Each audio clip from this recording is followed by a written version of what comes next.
Student, आज इस video में मैं आपको कंसाइनमेंट अकाउंट के बारे में बताऊंगी। सबसे पहले कंसाइनमेंट की डेफिनेशन। कंसाइनमेंट का मतलब होता है एक ऐसा सिस्टम, एक ऐसा बिजनेस एक्टिविटी जिसमें एक पर्सन दूसरे पर्सन के पास गुड्स सेंड करता है। यहाँ पे सेल नहीं की जा रही है, यहाँ पे गुड्स को डिस्पैच सेंड किया जा रहा है ताकि वो पर्सन उस सामान को बेच सके।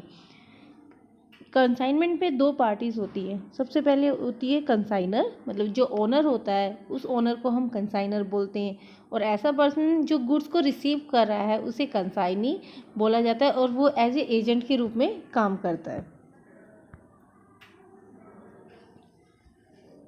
तो कंसाइनमेंट से रिलेटेड कुछ इंपॉर्टेंट टर्म्स है।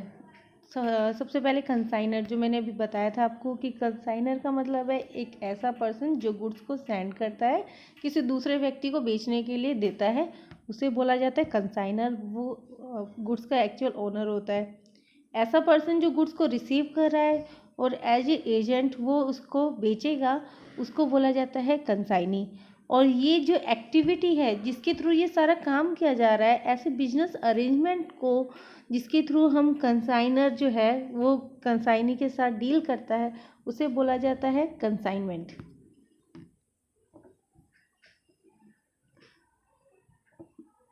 नेक्स्ट आता है कंसाइनमेंट एग्रीमेंट। जब भी कोई काम किया जाता है तो काम करने के लिए एक कम्युनिकेशन होना चाहिए दो लोगों के बीच में। तो जैसे पार्टनरशिप में पार्टनरशिप डीड होती है जो उनके rules and regulation, terms and condition बताती है, इसी तरह से कंसाइनर कंसाइनी के साथ कैसे काम करेगा, उनके क्या टर्म्स एंड कंडीशन होंगे, वो सारा हमें कौन बताएगा? Consignment agreement. नेक्स्ट आता है इसमें प्रोफोर्मा इनवॉइस। प्रोफोर्मा इनवॉइस क्या होता है? एक बिल जिसमें हम प्रोडक्ट की सभी डिटेल, उसकी क्वांटिटी, उसका प्राइस, वो सब लिखते हैं।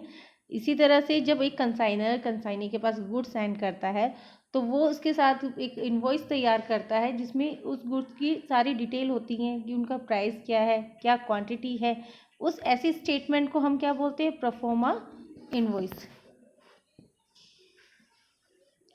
इसके बाद आता है नॉन रिक्वायरिंग एक्सपेंसेस। सिंपल सी लैंग्वेज में हम बोल सकते हैं वो सारे एक्सपेंसेस जो कि कंसाइनर पे करता है उसे बोलते हैं हम नॉन रिक्वायरिंग एक्सपेंस।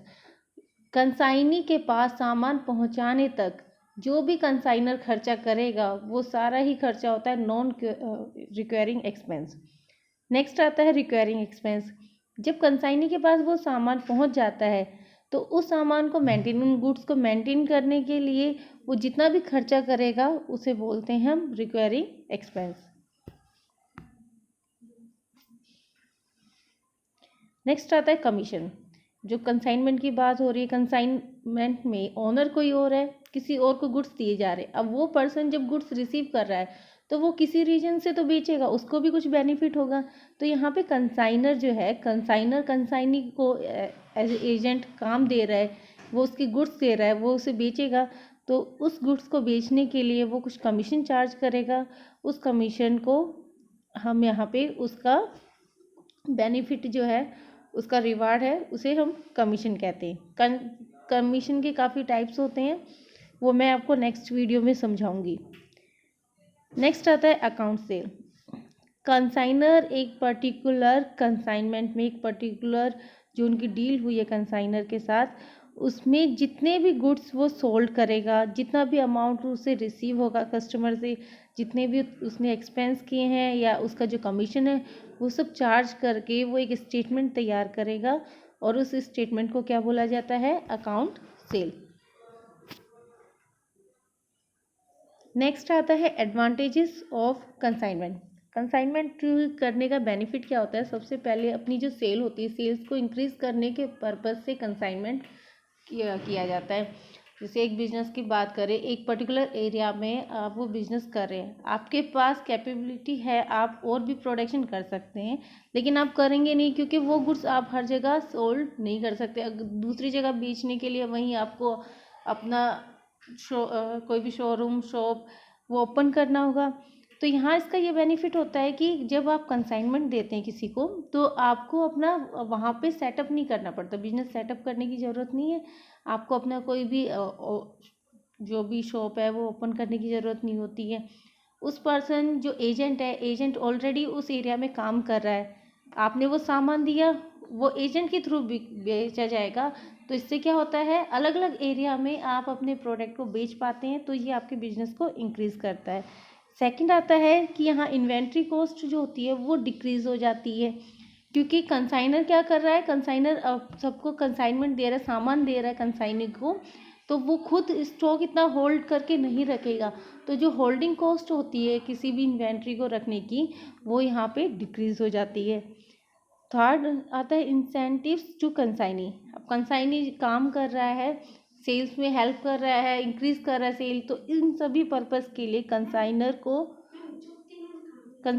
कंसाइनी को कुछ कमीशन इंसेंटिव्स देता है। नेक्स्ट आता है बिजनेस ग्रोथ। तो यहाँ पे कंसाइनर जो है, कंसाइनर किसी इन्वेस्टमेंट के बिना ही अपने बिजनेस की ग्रोथ कर पाता है। वो कंसाइनी से डील करेगा और वो कंसाइनी उसके बिजनेस को इंक्रीज करने में हेल्प करता है। नेक्स्ट आता है डिसएडवांटेज ऑफ कंसाइनमेंट। सबसे पहला इसमें डिसएडवांटेज होता है लोअर प्रॉफिट मार्जिन। तो यहाँ पे जब कंसाइनमेंट की बात करते हैं तो कंसाइनमेंट में कंसाइनर जो है, कंसाइनर अगर डायरेक्ट कोई भी प्रोडक्ट बेचेगा तो उसे वहाँ पे अच्छा प्रॉफिट मिलेगा, अच्छा ग्रोस प्रॉफिट मिल रहा है उसका। लेकिन जब वो कंसाइनी के थ्रू बेचता है तो कंसाइनी को कुछ अमाउंट कमीशन के रूप में देगा, तो उसका जो प्रॉफिट मार्जिन है वो यहाँ पे डिक्रीज हो जाता है। फिर आता है कि अगर आपका जो कंसाइनी है, कंसाइनी किसी भी तरह की लापरवाही करता है तो उसकी वजह से कंसाइनर के लिए प्रॉब्लम क्रिएट होती है। थर्ड आता है रिस्क ऑफ गुड्स डैमेज।